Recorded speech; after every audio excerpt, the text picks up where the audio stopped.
Welcome sa Dries TV. Kung interesado ka sa ganitong news, huwag kalimutang isubscribe ang ating YouTube channel. Maraming salamat!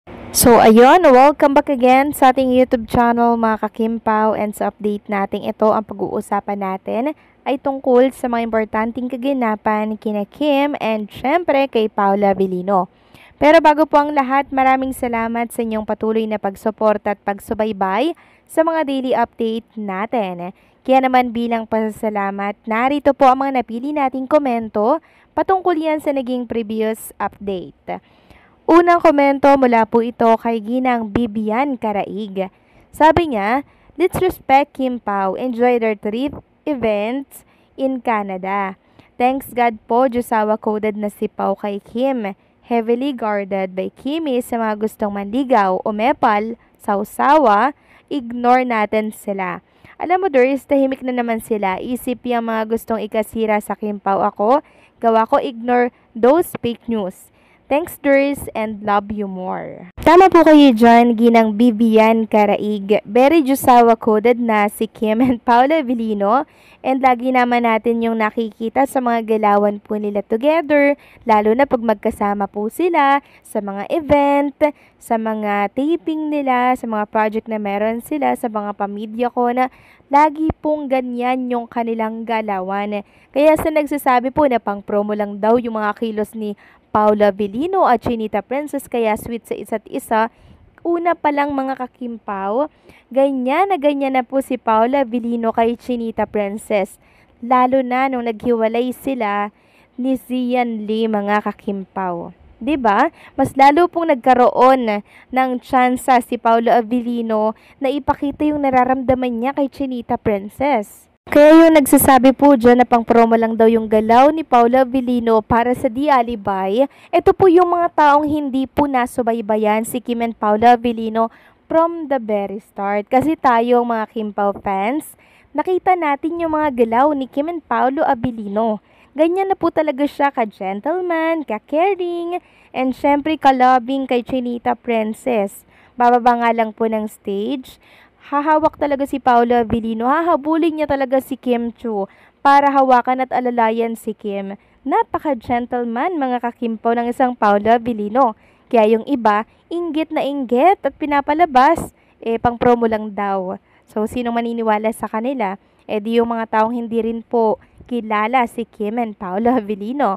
So, maraming salamat sa komento, Ginang Bibian Karaig. God bless po sa inyo and mag-iingat kayo palagi. At ang pangalawang komento naman, mula po kay Ma'am Marlene Acorda. Sabi niya dito, tama ka, Doris, kahit ako, never ako nagbabasa ng mga negative comments about Kim Pao, para saan pa. Ang saya at intact ang Kim Pao, tapos yung iba nag-engage sa mga bashers. Dapat wag na mag-comment, hayaan na dapat sila. Kasi ang mahalaga naman is si Kim at Pao ay masaya sa isa't isa. Di mo malalaman yung ibang supporters ng Kim Pao naniniwala sa mga sinasabi ng bashers. Alam naman nilang walang ganap ang nono na yon, kaya boring ang mga supporters niya, kaya ayon, pinagtripan na i-bash ang Kim Pao. Tama po kayo dyan, Ma'am Marlene Acorda, no?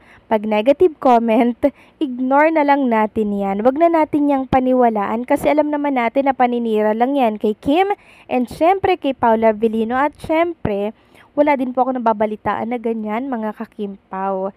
Kaya ang goal natin ay maalis yung fake news na yan, ano? Para i-inform sa lahat na wala po akong nababalitaan na ganito. So may stress lang tayo sa mga fake news na dala po ng mga bashers.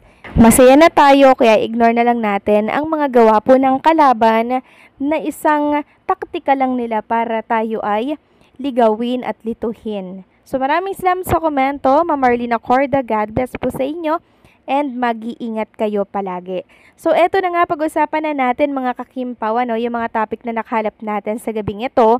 At unahin na nga nating pag-usapan ng tungkol dito sa binigay po ni Chinita Princess dito po sa kanyang sister-in-law kay Gil Rose, yung girlfriend po ni JP, yung piloto po mga kakimpaw. So, binigyan po ni Kim Chiu ng House of Little Bunny na bag itong si Gil Rose. Ayan po, plinex po ni Gil Rose yung bag na parang yellow ba to or parang may pagka-cream yung color. Tapos meron pa diyang nakasabit na labubo. Sabi nga po ni Gil Rose dito, cutest little bag charm. Salamat Ate Chinita Princess. Shop of littlebunny.ph. So, pero-note pa po ni Gil Rose yung shop ni Chinita Princess. So, napakabait talaga ni Kim Chu, no? Talagang napaka-generous, mga kakimpaw, dahil binigyan niya po si Gil Rose ng bag. Alam din po kasi ni Chinita Princess na mahilig po sa bag itong si Gil Rose na girlfriend po ni JP. Samantalang next topic naman tayo, pag-usapan natin mga kakimpaw. Ito pong naging Instagram story po, no, nitong si JP. At video po ito nila ni Chinita Princess kasama po yung kanyang girlfriend. So, ito po ay yung time na hinatid po si Kim Chu dito po sa airport ng Canada. So, marami po kasi ang naghahanap kay Paula Avellino. Bakit daw wala sa video si Paula Avellino? Baka daw nauna nang umalis si Paulo or baka daw merong pinuntahang iba si Paula Avellino kasi wala daw man lang sa video kasama po si JP, si Kim, and syempre si Gil Rose. Bakit daw wala? So, ang daming negativity mga kakimpaw na nagsisilabasan. Kung ano-ano na po yung ginawa nilang kwento. Kaya sabi po ng isang account dito sa Facebook, yung mga nega dyan at makikitid ang utak porket hindi nakita si Pau sa picture na ito kung saan na naman nakarating ang mga utak ninyong nakakahon. Think outside the box. Kung gumagana pa yung mga utak nyo, hindi nyo talaga kilala si Pau. Kung ganyan kayo mag-isip, don't you know na laging magkasama ang Kim Pao kahit saan anyway? Why should I explain to you all, mga negas? Time will come, sa Mars ang bagsak nyo. So, ang dami kasi naghahanap kay Paolo Avellino. Parang hindi pa sila nasanay kay Paolo Avellino, mga ka-Kim Pao, no? Si Paolo, hindi po yan sanay magpa-video. Siya ay nagkukuha ng video pag gusto niya, pero yung kukuhanan mo ng video na ikaw lang yung may gusto or what, di po yan sasama. Very private yang si Paula Avellino. Pero lagi po yang kasama ni Chinita Princess. Kung nasaan si Kim Chu, andun din po si Paula Avellino. Kaya sa mga nagsasabi dyan, wala dito si Paulo, may pinuntahang iba si Paula Avellino, or na nauna nang umalis si Paula Avellino at iniwan si Chinita Princess. Naku, hindi po kilala si Kim at Paula Avellino nun. Or hindi niya po kilala si Paula Avellino. Si Paula Avellino, very caring at napaka-gentleman yan kay Chinita Princess. Sa tingin nyo, iiwanan si Kim Chu dyan sa Vancouver, Canada? So, hindi po mga kakimpaw. Mag-aantay yan hanggang sabay silang umuwi. Si Paulo, andyan lang yan sa tabi-tabi at hindi po yan nagpapakita. Very private nga mga kakimpaw. Kaya kung meron kayong mabasa mga negativity na tulad nito, na kesyo ganto, kesyo ganyan, ignore na lang mga kakimpaw. Okay?